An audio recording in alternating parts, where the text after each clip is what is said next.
Olá pessoal que nos acompanha no blog do Ciência Informa. Hoje estou aqui com o professor Bruno Gualano e a gente vai falar um pouco sobre cafeína, consumo de cafeína e os efeitos dela sobre o desempenho físico, obviamente voltado para o esporte. A gente vai fazer um resumo bem rapidinho do que se sabe sobre cafeína. Então basicamente tem muita evidência de que ela melhora o desempenho, especialmente em atividades de endurance, duração aí de 1 a 2 horas, certo?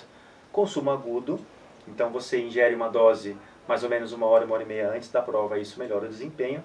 Essa melhora, como todo e qualquer suplemento, ela é pequena, de pequena magnitude, algo em torno de 3, 4, 5%.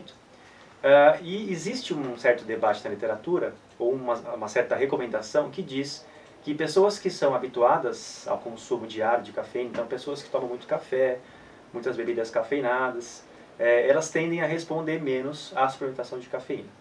E isso aparece até em algumas recomendações que a gente lê em alguns artigos científicos. E aí é engraçado que quando a gente vê estudos que estudaram isso especificamente, os resultados não indicam muito bem isso, né? Pois é, Gui, os resultados são controversos, né? A cafeína é um dos poucos suplementos nutricionais que tem, de fato, ação ergogênica, né? E uma grande preocupação que se tem é que aqueles indivíduos que já consomem muita cafeína na dieta habitual, né? Ou aqueles que tomam muito café, por exemplo, né? Responderiam menos à suplementação. Por isso que alguns especialistas, né, sugerem, eu diria até que empiricamente, pela falta de estudos, né, que se retire a cafeína da dieta para que depois você tenha um efeito positivo com a suplementação mais salientado, né? Mas não é o que se vê de fato na literatura, né? A gente vê alguns estudos controversos, com uma amostra muito reduzida para se chegar a boas conclusões, né? E por isso que a gente começou também a investigar o tema, né, aqui no nosso grupo.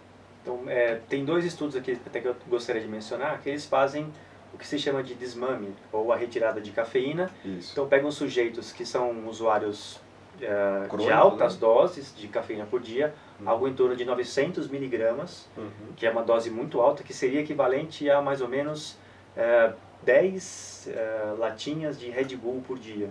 É uma quantidade muito alta. E aí eles retiram completamente a cafeína desses indivíduos por 2 até 4 dias e depois aplicam a cafeína. E eles observam que, independente de você ter retirado ou não a cafeína continua sendo efetiva em melhorar o desempenho em relação ao placebo.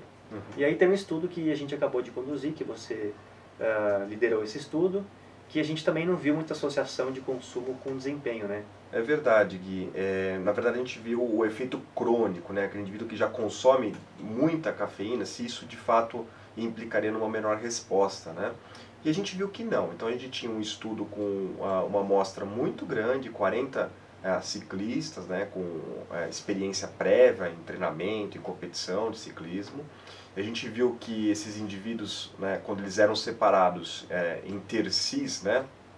Em 3 partes de acordo com o consumo de cafeína. Então tinha aquele terço que consumia menos, o terço médio e o terço que consumia mais. Exatamente. Quando a gente compara o resultado de desempenho desses indivíduos, quando a gente dá a cafeína agudamente para eles e testa, né, dentro do laboratório, em condição muito bem controlada e tudo mais, a gente não vê diferença entre esses grupos, né? Então parece que o consumo habitual de cafeína, como você bem disse, né, não tem influência na resposta à suplementação. O indivíduo pode tomar suas 20 latinhas de... Vamos mudar agora, Flash Power, já que ninguém está patrocinando. Ninguém está patrocinando. A gente vai mudando cada vez que a gente fala do energético. Né? Pode tomar o seu energético, pode tomar o seu café, e ainda assim ele vai ter a sua resposta ao desempenho preservada quando ele tomar agudamente ou suplemento de cafeína para melhorar o desempenho.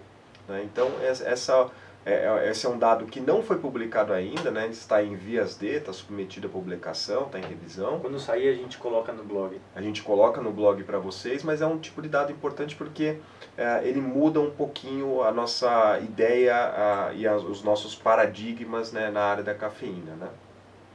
Então é isso aí. Obrigado, Bruno. Um abraço a todos e até a próxima. Valeu, pessoal. Até a próxima.